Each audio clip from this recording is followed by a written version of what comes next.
నమస్తే. మీ ఇంట్లో పూజ, వ్రతం, బారసాల, అన్నప్రాసన, సత్యనారాయణ వ్రతం, వివాహం లాంటి ఎలాంటి శుభకార్యానికి కావలసిన పూజా సామాగ్రి అయినా, పురోహితులైన www.epoojastore.com ద్వారా మీ ఇంటి వద్దనే పొందవచ్చు. మరిన్ని వివరాలకి 8096838383కి కాల్ చేయండి. సింహరాశి గురించి కూడా తెలుసుకున్నాం కదా. మరి ఇప్పుడు కన్యా రాశి. గురుగారు, కన్యా రాశి ఈ సంవత్సరం ఎలా ఉండబోతుంది?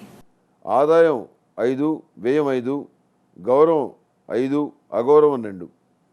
ఈ రాశి వారికి ఈ సంవత్సరం మిశ్రమ ఫలితాలు గోచరిస్తున్నాయి. రాజకీయ పదవుల కోసం ప్రయత్నించే వారికి సొంత వ్యక్తులే పోటీదారులు అవుతారు. సక్రమంగా ఆలోచనలు చేసి ఆచితూచి మాట్లాడే మీ వైఖరి మేలు కలిగిస్తుంది. గతంలో మీకు అపకారం చేసిన వ్యక్తులకు అవకాశం వచ్చినా అపకారం మాత్రం చేయరు. అందుకు ప్రతిగా వాళ్ళ సహాయ సహకారాలు మీకు ఎంతగానో ఉపయోగపడతాయి. స్టేషనరీ, ఎలక్ట్రానిక్ వస్తువులు, తోలు ఉత్పత్తులతో చేసే వ్యాపారాలు, లోహపు వ్యాపారాలు, హెర్బల్ వ్యాపారాలు లాభసాటిగా సాగుతాయి. వ్యవసాయ ఉత్పత్తుల వ్యాపారాలు న్యాయంగా చేసేవారికి ఎలాంటి లాభాలు రావు. పండ్ల, పూల తోటలకు సంబంధించిన వ్యాపారాలు బాగుంటాయి.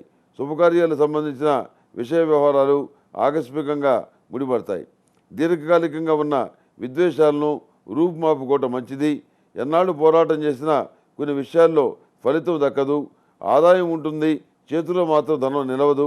తగాదాలకు, వివాదాలకు దూరంగా ఉండండి. ప్రయోజనం లేనటువంటి విషయాలను పట్టుకొని సాగదీయవద్దు. ఇతరులకు సలహాలు ఇవ్వటం వల్ల విరోధులు అవుతారు. వారికి లేని శ్రద్ధ మీకు అనవసరం. మీ విషయంలో తీసుకోవాల్సిన జాగ్రత్తలు తీసుకోండి. సర్పదోష నివారణ చూర్ణంతో నిత్యం స్నానం ఆచరించండి. సర్పదోషాలు నివృత్తి అవుతాయి. ఆరోగ్యం జాగ్రత్తగా కాపాడుకోండి. సంవత్సర ద్వితీయార్థంలో సొంత ఇంటి కళ నెరవేరుతుంది. కాల్ లెటర్స్ ద్వారా ఉద్యోగాలు వస్తాయి, కానీ ఉద్యోగపరంగా సంతృప్తి ఉండదు.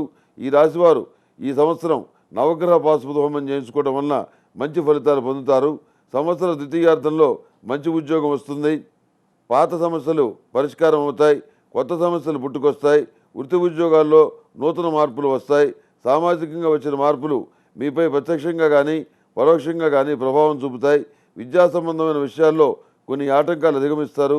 మీకు అనుభవం లేని రంగంలో పెట్టుబడి పెట్టి కొద్దిపాటి విజయాలు సొంతం చేసుకోగలుగుతారు.